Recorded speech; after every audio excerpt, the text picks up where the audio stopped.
Ben goes downstairs for breakfast, expecting a normal day, but suddenly, his own mother looks at him like she's never seen him before. She does not recognize him. Ben gets confused and scared. He tries to understand what is happening. Then he looks into the mirror, and the moment he sees his reflection, he completely panics, because somehow he now looks exactly like Kenny. Without wasting another second, Ben runs out of the house in fear and starts running through the streets. Finally, he reaches school. When he sees Max, he quickly tries to explain everything that is happening to him. But of course Max does not believe him at first. How could anyone believe something this crazy? But then something shocking happens. They suddenly see Kenny walking through the school hallway. At that moment, Max finally realizes Ben is telling the truth. Before they can even think about what to do next, the school bell rings. Thinking quickly, Max tells Ben to stay hidden until classes are over. She knows things could turn into a huge mess if people notice that there are somehow two Kennys walking around school at the same time. Meanwhile, back at home, Liz starts getting really worried after realizing Ben has disappeared. Scared and confused, she rushes to the school to ask Max if she knows where he is. But Max pretends she has no idea. As the situation gets worse, Bill becomes seriously worried too. He decides to call the police and ask for help to find Ben. At the same time, Ben starts to panic. No, because right now he still looks like Kenny. With nowhere else to go, he decides to walk around the park and think about what to do next. But then, something strange at the park, Ben suddenly meets a girl named Cora. The weird part is, somehow, he already knows who he is. Even though he looks exactly like Kenny, Carter still recognizes him as Ben. Carter then starts explaining what is happening to him. She tells Ben that he has a special mutant power. According to her, this brings transformation into happening in the future. But she also says that once he learns how to control his powers, everything will slowly become easier. Before Ben can even ask more questions, Carter suddenly disappears. Completely confused and emotionally exhausted, Ben ends up asleep in the park. Hours later, he suddenly wakes up in the middle of a heavy storm.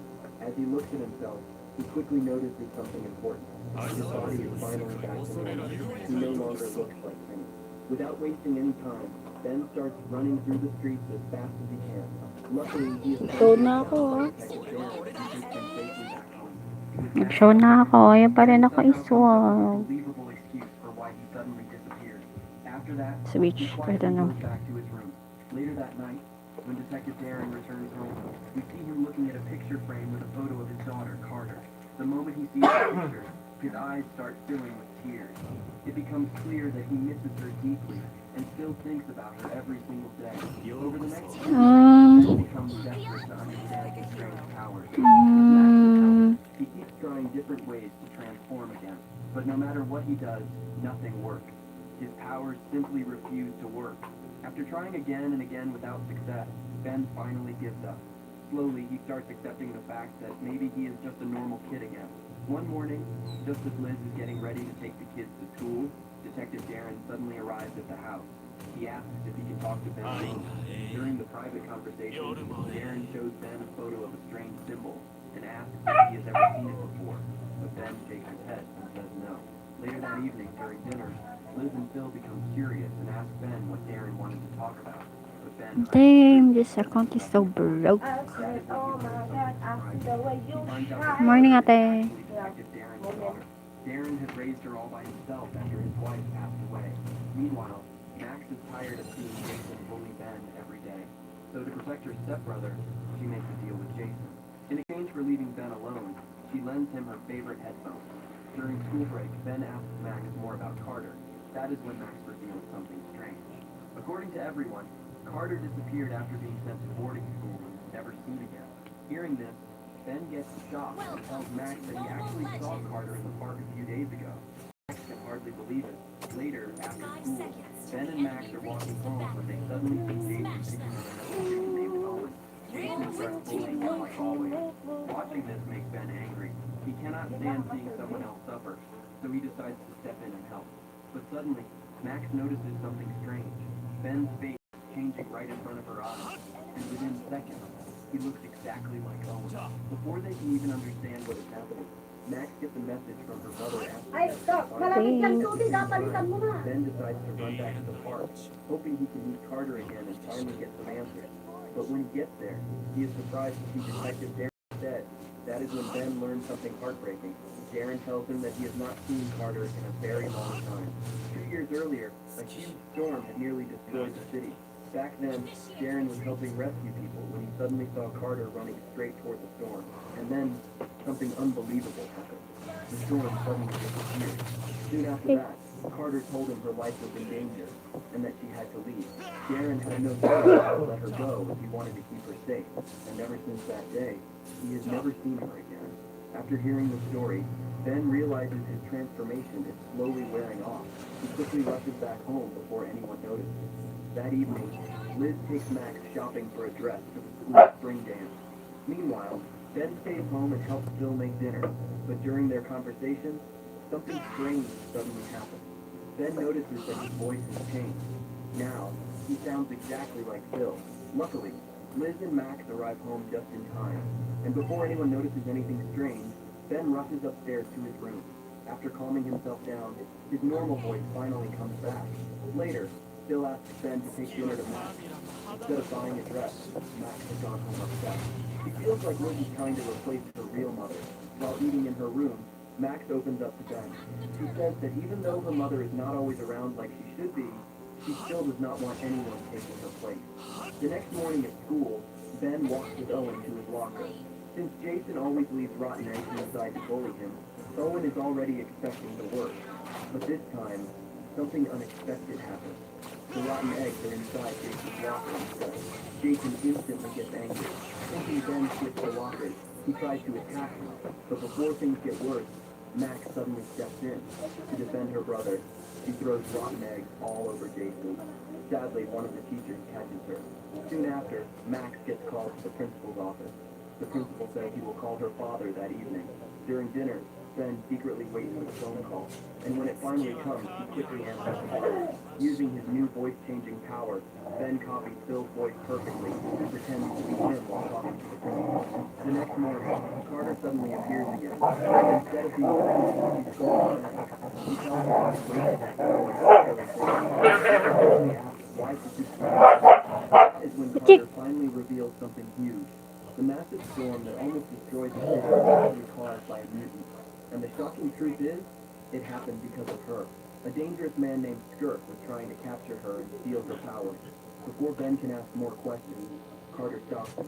She says he first needs to prove that he can be trusted. Until then, she will Yan, keep ang on aga pa fighting ng for lane. her. Huwag niyo naman gawin yan sa akin, guys. Kailangan ko na stop. So Phil decides to take Liz and Ben out for lunch. At the food court, they unexpectedly run into Jason and his mother. Since the two boys are classmates, Jason's mom invites them to sit together. But what Liz and Phil do not know is that this sweet and polite kid is actually the same bully who makes Ben's life miserable at school. And he's shocked by how perfectly Jason is a good kid around his own. The next day at school, Max and Ben see Jason bullying Owen once again in classroom over his lunch. They quickly try to record proof on their phones. But before they can do anything, Owen runs away towards the changing room. Seeing how upset he is, Ben decides to follow him and tries to calm him down. But suddenly, something strange starts happening again. Ben realizes that his body is changing. Before anyone notices, he quickly leaves. A few minutes later, he meets Max again. And the moment she sees him, she's shocked. Because now, Ben has turned into the person he hates the most, Jason. At first, Ben cannot believe it either. But then, he suddenly gets an idea. Since he now looks exactly like Jason, he tells Max that they should secretly record him pretending to bully people. That way, they can show Jason's mother the video and prove what kind of kid he really is. But Max immediately disagrees. Dami? He tells Ben that using his powers to scare or hurt other kids is wrong, no matter the reason. Later that afternoon, while Ben is walking through the school hallways, something unexpected happens. Owen suddenly shows up. After years of getting bullied, Owen finally decides to fight back. Thinking Ben is actually Jason, Owen punches him hard. Ben falls to the ground and loses consciousness. Later, he wakes up in the hospital. His mother, Liz, is sitting beside him, taking care of him. During their talk, Liz reveals something surprising. She says that ever since she met Jason, she had a feeling he was the same bully who broke Ben's camera. And she also tells Ben something important. She never believed that Jason was a good kid. Suddenly, Ben notices his arm Mga aga pa talaga. Shit. panicking. He quickly runs away before his mother sees the transformation. When he gets home, Max is waiting for him. He excitedly shows him a strange video that has been spreading online. The video is about the huge storm that happened 2 years ago. After zooming into the footage, Max notices something strange. There was another person standing inside the storm, not just Carter. He makes Ben curious. Who is that mysterious woman? The next morning, Ben and Max decide to investigate. Together, they go to the exact place where the video was recorded. But before they can continue searching, Max suddenly gets a message from her mother and has to leave. She heads to a bookstore to meet her. That day is Max's 13th birthday. Her mother, Julia, tells her that she wants to celebrate at Max's favorite restaurant. But there is one problem. Julia clearly says that Ben and Liz are not invited. That evening, when Max leaves to meet her parents, Ben secretly comes up with a plan. He waits for Liz to return from work and casually invites her to dinner at the exact same restaurant.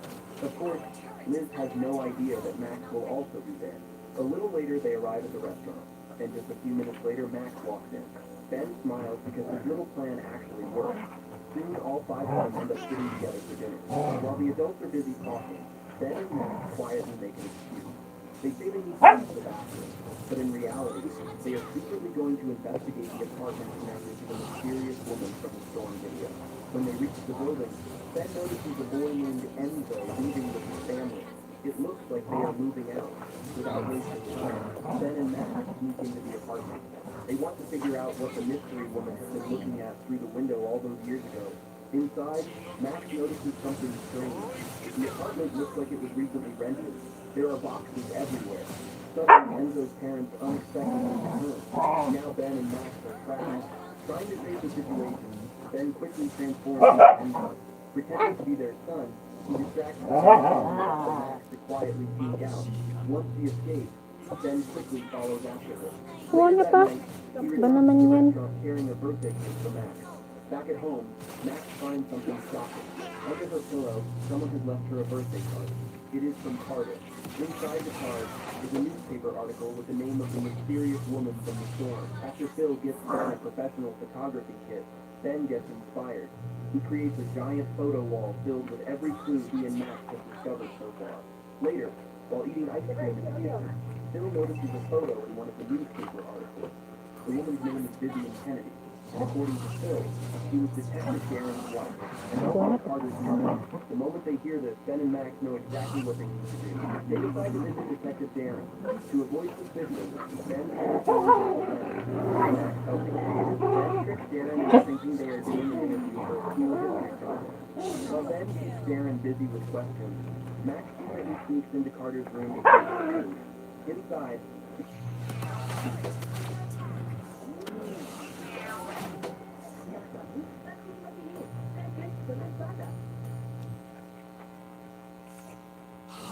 he finds one of Carter's old notebooks and secretly takes photos of it. But things suddenly go wrong. Darren finally discovers Ben's secret. He realizes that Ben is angry too. But instead of getting angry, Darren makes an emotional request. He asks Ben to turn into Carter, because more than anything in the world, he just wants to see his daughter one more time. The moment becomes emotional, but soon Ben and Max leave and start cycling back home. However, while riding, they notice something strange. A biker seems to be following them. Max immediately gets suspicious and starts feeling nervous. To stay safe, the two quickly head to Morgan's house and convince her to let them inside. Once Morgan learns that Ben also has powers, she finally decides to tell them the truth, and what she reveals changes everything. To Ben's surprise, Morgan also has powers. She can actually fly. Then she begins explaining what really happened during the giant storm 2 years ago. According to Morgan, everything started because of a dangerous mutant named Yates.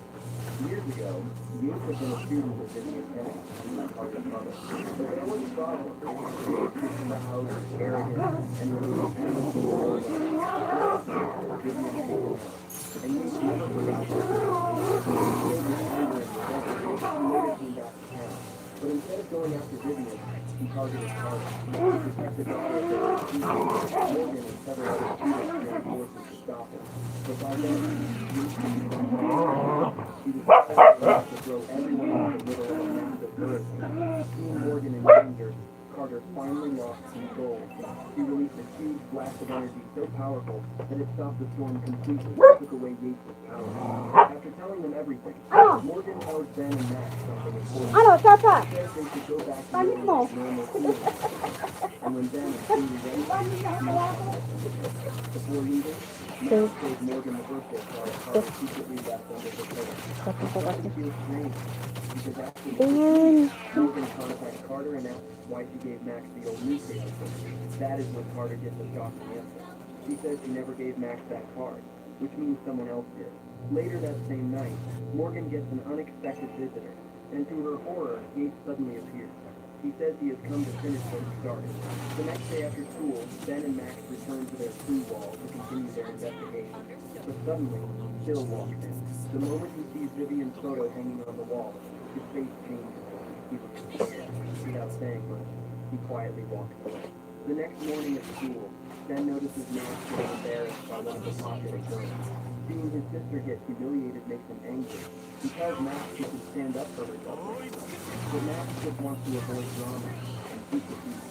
Ben, however, has another idea. Without telling anyone, he secretly throws thorns at Max.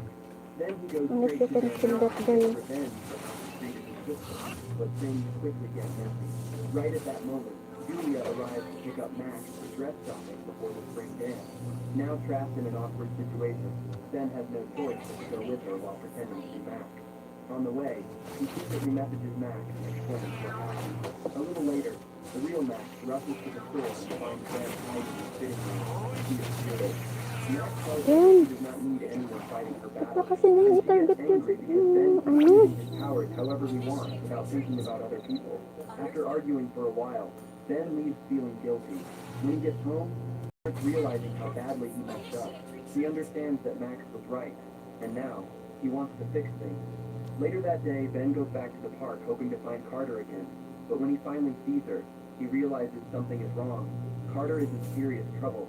After stealing Morgan's powers, Yates had disguised himself as Carter to trick Wyatt. Because of that, Wyatt also lost his powers. Carter quickly tells Ben to meet her at the mall the next day. Meanwhile, Ben tries to make peace with Max, but she is still upset and refuses to listen to him. The next morning, Ben meets Carter at the mall, just like they planned. She says it is time for him to finally train his powers. But while they are there, they notice a very suspicious man nearby. The moment Carter looks at his wrist, she becomes alarmed. He is wearing bracelets that belong to her missing friend. Without wasting time, Carter suddenly runs after him, but things go wrong fast. He gets cornered. Worried, Ben runs after her, and suddenly, Ano, maglagay ito hindi. Iba naman ito mga to. attacks him.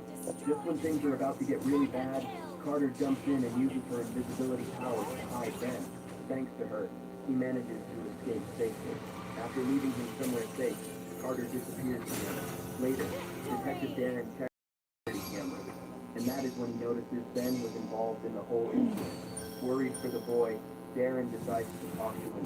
He warns Ben that he is in danger and says he wants to help protect him, but Ben refuses. He tells Darren there is nothing he can do. Later that afternoon, Ben meets Carter again at the park. This time, she takes him to an old warehouse where Morgan is hiding. Morgan then reveals something terrible.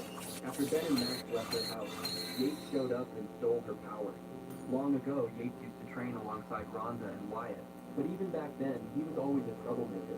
He never followed rules and always did whatever he wanted. When Yates found out he would never graduate because of his bad behavior, he completely lost control, and that is when everything turned dark. Morgan reveals that Yates was the one responsible for Vivian's death. After that, he went after Carter too, because before Vivian died, she passed down an incredibly powerful ability to her daughter, a power stronger than all other mutants combined. Everyone believed that Yates had lost his powers during the giant storm, but they were wrong. Now he is stronger than ever, and his new goal is terrifying. He wants to steal the powers of every mutant. After hearing all this, Ben feels hopeless. He knows Yates is far too strong. Feeling scared and weak, he leaves because he does not think he can stop someone like that. Meanwhile, we learn something emotional about Carter's attack. After the attack, Vivian spent her final days in the hospital beside her daughter, and one night, while Carter was asleep, someone secretly left her a gift. My God. At the same Kasi time, ba yun? Detective Darren continues investigating the mall attack. Soon, he discovers that the man responsible, Alistair Morris, has actually been locked in prison for years. This makes no sense. So later that day, Darren visits Alistair in prison. He shows him a photo taken at the mall. Seeing the picture, Alistair looks confused. Darren explains that someone is pretending to be him. Then he asks if Alistair can help him find Yates. But the moment Yates' name is mentioned, Alistair reacts differently. Instead of fear, he smiles. He tells Darren that Yates is actually his friend. According to him, he once sacrificed himself and even gave his powers to Yates. And because of that, he believes Yates will someday return the favor. After leaving the prison, Darren immediately visits Morgan. He gives her Alistair's full file and warns her that Yates is using his identity to hide. The next morning, while Ben is walking to school, Carter suddenly appears again. This time, she tells him something important. Other than Ben, Yates is the only shapeshifter she has ever known. That is exactly why she believes Ben can help defeat him. Carter explains her plan. She wants Ben to pretend to be her and trick Yates into falling into a trap. But the moment Ben hears this, he gets upset. He realizes she wants to use him as bait. And honestly, he does not like that idea. Seeing the situation getting worse, Morgan decides to ask Max. He hopes Max can convince Ben to listen before it is too late. Later that afternoon, Max finally talks to Ben. And after a long conversation, he manages to convince him to hear Morgan's plan. And Ben arrives at the warehouse. Morgan explains everything. Now they have a real plan. They will sneak in there. Ben uses his power to distract him. Meanwhile, the real Carter will surprise attack him with his power. Besides invisibility, Carter also has a special ability he inherited from her mother. If the plan works, Morgan and the other mutants will finally get their stolen power back. Chacha!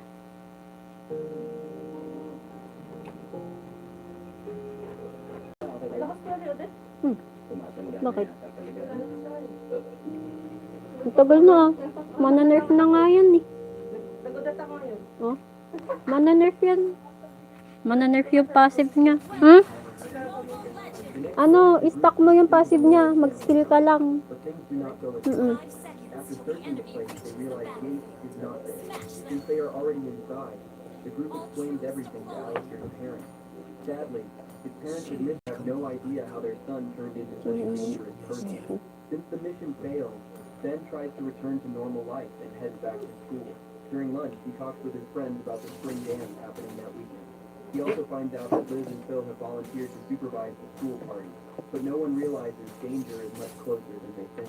On Saturday evening, Liz and Phil invite a few guests to their house before everyone heads to the school dance. While people are busy talking, Ben quietly sneaks into his photography studio. Something feels wrong. He has a strange feeling that Yates might secretly be at the party, so he messages Max. But suddenly Phil walks into the room. At first, nothing seems strange, but he quickly realizes something terrifying. This is not Phil. It is Yates in disguise. Before Ben can escape, Yates attacks him. The villain easily overpowers him. Within seconds, Ben is knocked unconscious. Then Yates does something even worse. He steals Ben's appearance and heads to the school party pretending to be him. When Ben finally wakes up, the house is completely empty. The moment he realizes what happened, he panics. Knowing his family could be in serious danger, he rushes straight to the school. Meanwhile, Yates secretly meets Morgan and the other mutants inside the school hallway. He is just about to steal Carter's power, when suddenly, Ben arrives and attacks him. But the fight quickly turns bad. Yates is simply too strong. Realizing he cannot win, Ben transforms into Carter to confuse him. Right then, Detective Darren suddenly appears. The moment he sees someone who looks like his daughter in danger, he rushes to help.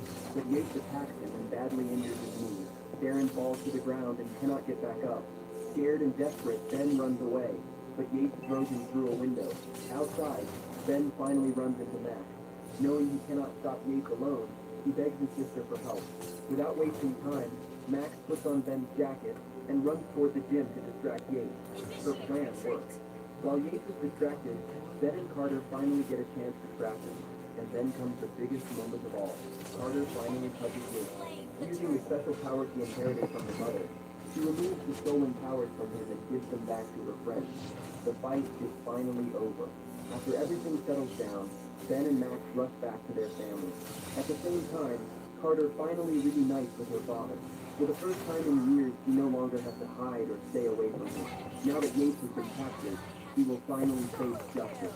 Morgan thanks Ben for everything he did to help save everyone. But just when things finally seem peaceful, something strange starts happening to Ben. Later that night, while resting after the battle, he suddenly feels electricity moving through his whole body. And that is when he Ush, realizes agaw pa yun ng... Ay! something is wrong with his powers. And just like that, the story Gawan comes mo to an ito. end. Basic ka.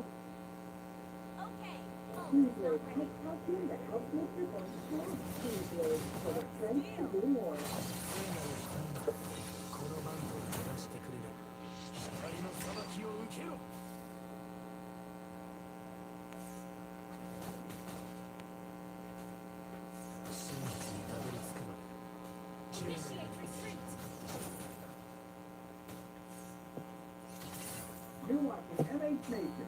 Get the latest NBA news, transfer rumors, and match updates fast. Like, share, and subscribe to stay ahead of the game. My friends, this isn't just another off-season news story. We're talking about decisions that could define the Lakers' path in their quest for the next title. Following key moves regarding contract renewals, the arrival of new talent, and potential blockbuster trades, the Los Angeles front office is quietly working to build a team capable of competing at the highest level. And when the Lakers make a move, the entire NBA stops to watch. I've got all the details on this new phase for the franchise, from the under-the-radar signings made after the draft to the high-value decision to keep Austin Reeves as a cornerstone of the project. Because the question on every fan's mind is, are the Lakers preparing to pull off the next big market coup? The franchise knows it can't afford to waste its current window of opportunity. With Luka Doncic emerging as the face of the future and key players surrounding him, every decision now could mean the difference between merely playing out the season and genuinely contending for the Larry O'Brien Trophy. And there's a lot going on behind the scenes.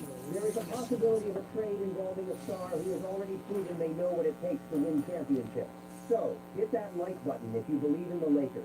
Subscribe to the channel and turn on notifications, because here you'll stay up to date with everything happening both on and off the court. The Los Angeles Lakers have capitalized on the undrafted free agent market and have already begun reshaping their roster with the franchise's future in mind. The team has signed young talents who have the potential to develop alongside the squad's main stars, aiming to find key pieces that will boost their competitiveness. The first name announced was A.K. Okereke, a wing from Vanderbilt University, who signed a two-way contract. The plan is to give the player a chance to develop, allowing him to play for both the Lakers and their G-League affiliates. Shortly after, Los Angeles signed Peter Suter, a 6'5" guard from the University of Miami. He turned heads after a stellar college season, earning Mid-American Conference Player of the Year honors. Suter finished the year averaging 14.8 points, 4.6 rebounds, Ayun na nga. 4 Ayun na ka. assists, and 1.3 Agaw ng lane eh. Alongside an impressive 54.6% shooting accuracy and 42.1% from three-point range. His offensive profile and efficiency led the Lakers to see potential in his game. Another addition was William Kyle III, a power forward. Center Apa from to? Syracuse. Sige, agawin mo na. Sige, lahat. Standing 6'9" and weighing 230 pounds, Kyle isn't considered a major offensive threat, but he possesses traits valued in the NBA: physical strength, energy, rebounding ability, and rim protection. His intense style could prove useful in defensive situations. Fans also kept an eye on Robbie Avila, a 2'2", 6'1" center who, according to John Shevchevich of Draft Express, reportedly agreed to an Exhibit 10 contract with the Lakers. Avila arrived after going undrafted, but boasting a standout college career. He started at Indiana State before moving to Street. Louis, where he averaged 14.9 points, 5.6 rebounds, and 4 assists per game. Last season, Avila was named Atlantic 10 Conference Player of the Year, and his passing ability as a center drew significant attention. Due to his playing style and signature glasses, he earned quirky nicknames like Teen Abdul-Jabbar, Larry Miller, and even College Jokic, owing to comparisons with Nikola Jokic. The franchise is clearly scouting for hidden gems while preparing the next phase of the project built around Luka Doncic and its core pieces. And while these young players vie for a spot, Los Angeles has also addressed one of its top off-season priorities. And now comes one of the biggest pieces of Lakers news in recent times. Austin Reeves isn't going anywhere. Los Angeles managed to retain one of the most important pieces of its roster, doing so with a contract that made NBA history. The franchise's #1 priority this offseason was clear: keep Austin Reeves.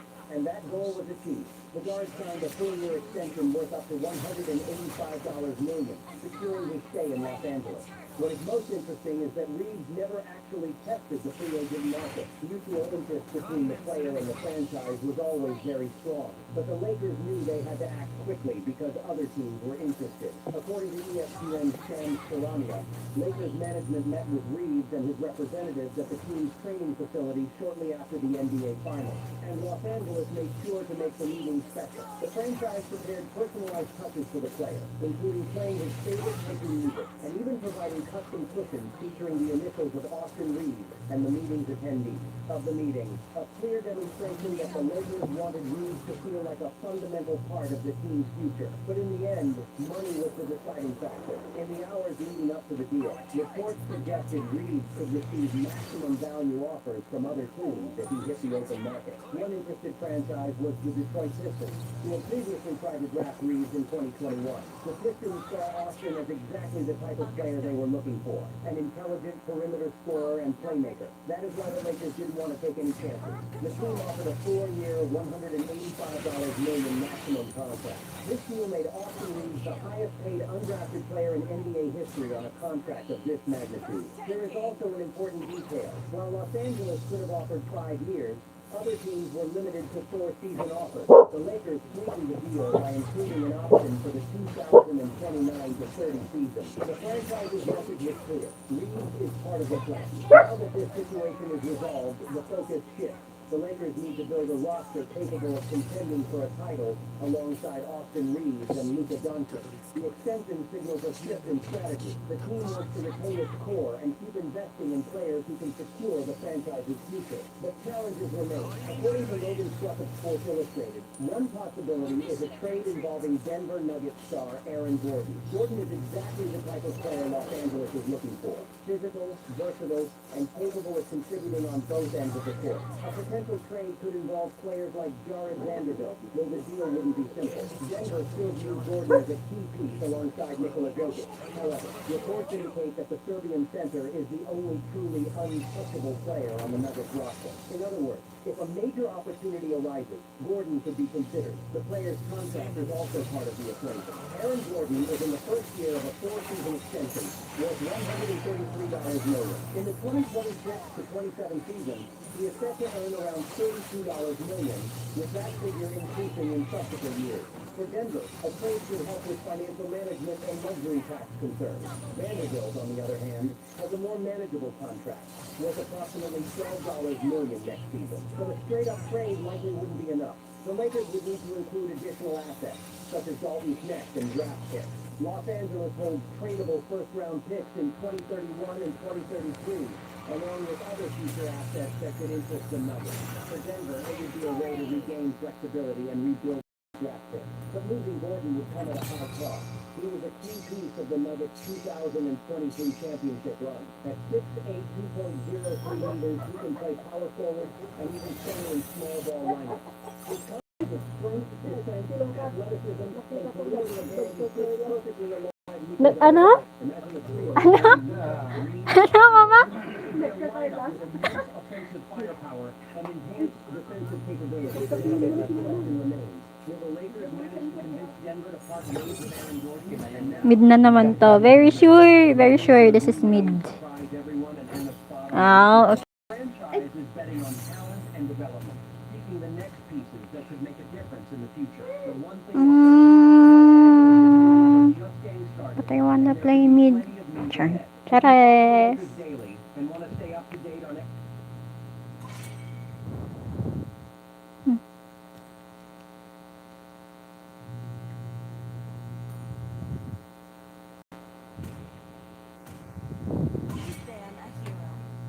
Ay, may dinalapad dito talaga, oh. Ay, itinalapad. Ito. Kampurado kasi. Pagkatali, itinalapad din sa akin. Coffee. Tapos talaga sa mga, oh.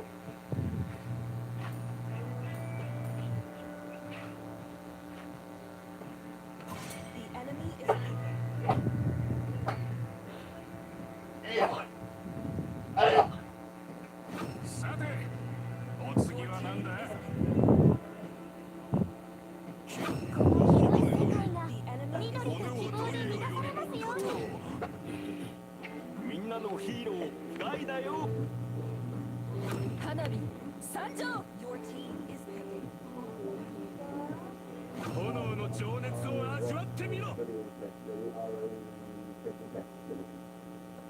Good enough are a good stop all of your trophies that come instantly infected and take direct from your vision on to 俺の運命は俺が決める。 Enemy is picking. show squad that some is delivered on the phone. 自分を過小評価してはいけない。この殺しは全てを破壊する。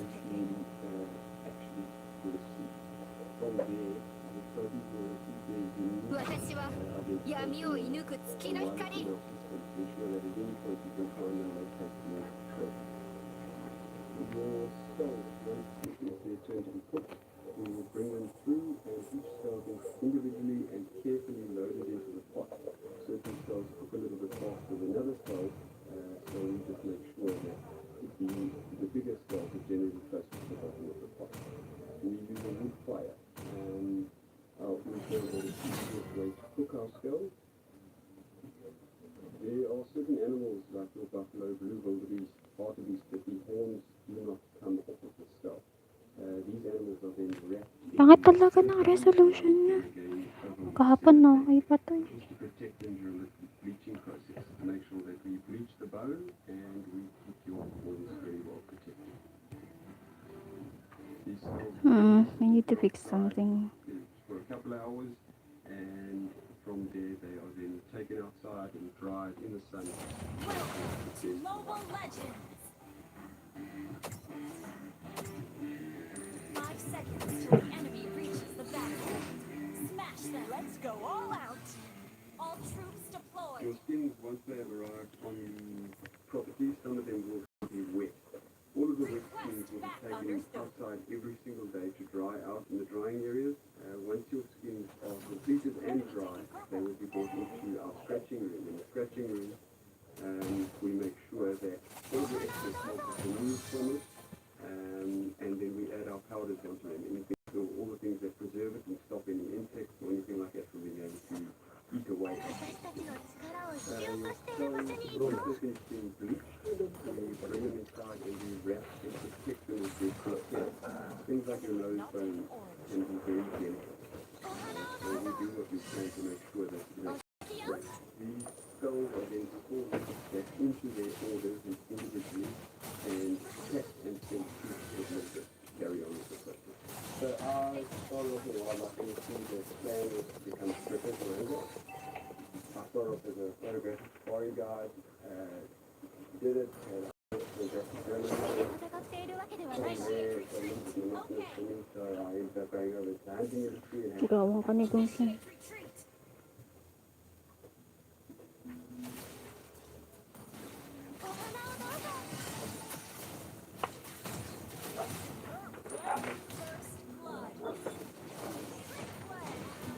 First blood.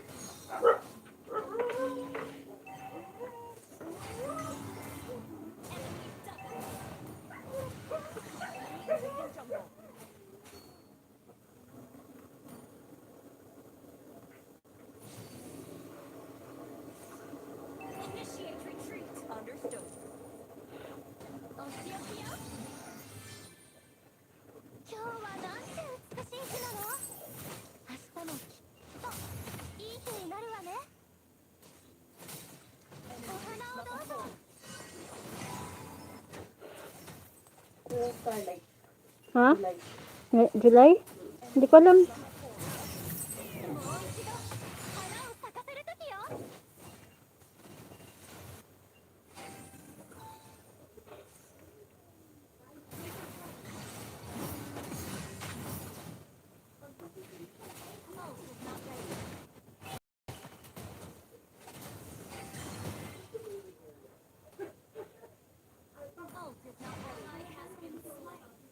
Tapang niya yun.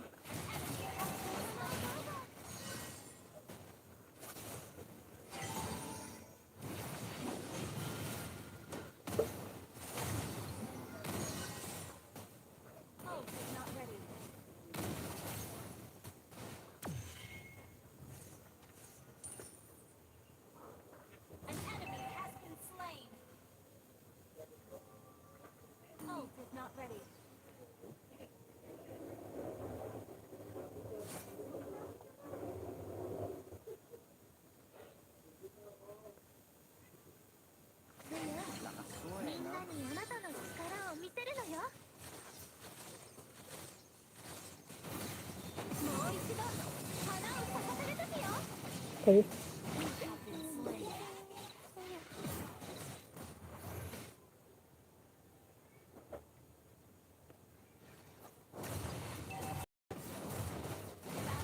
Enemy battle spell on CD. ang galing talaga. Marunong siya. Ult is not ready. Unstable network. Ult is not ready. この世界はまだ知らないことで溢れているわ。 Cha!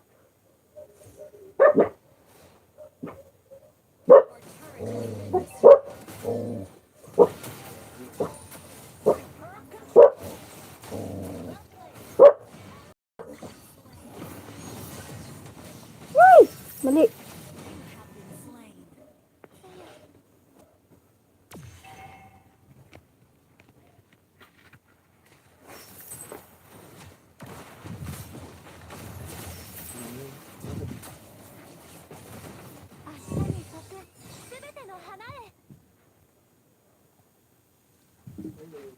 The enemy has slain the turret. Ally has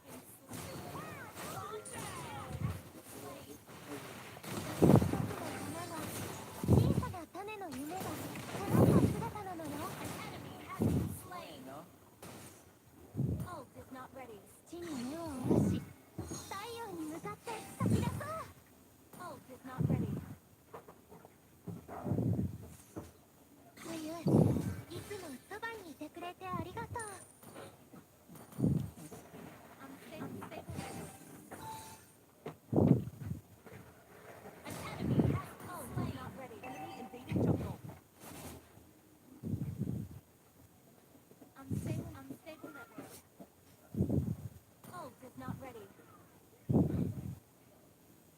自然は厳しいけれどみんなのことを愛しているのよ。お花をどうぞ。ここを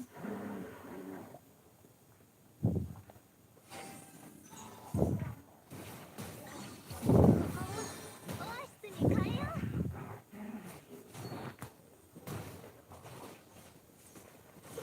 もう一度花を咲かせる時よ。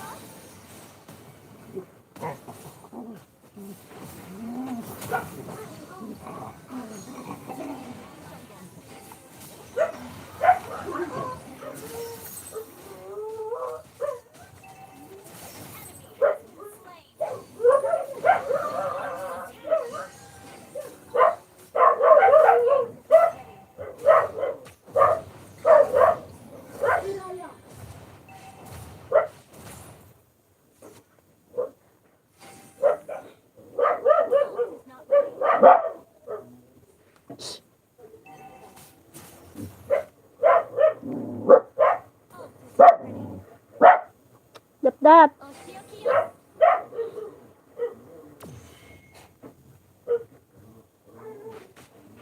お花をどうぞ。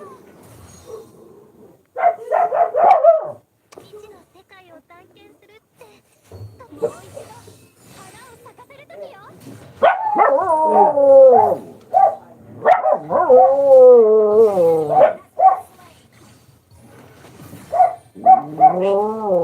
Rishi!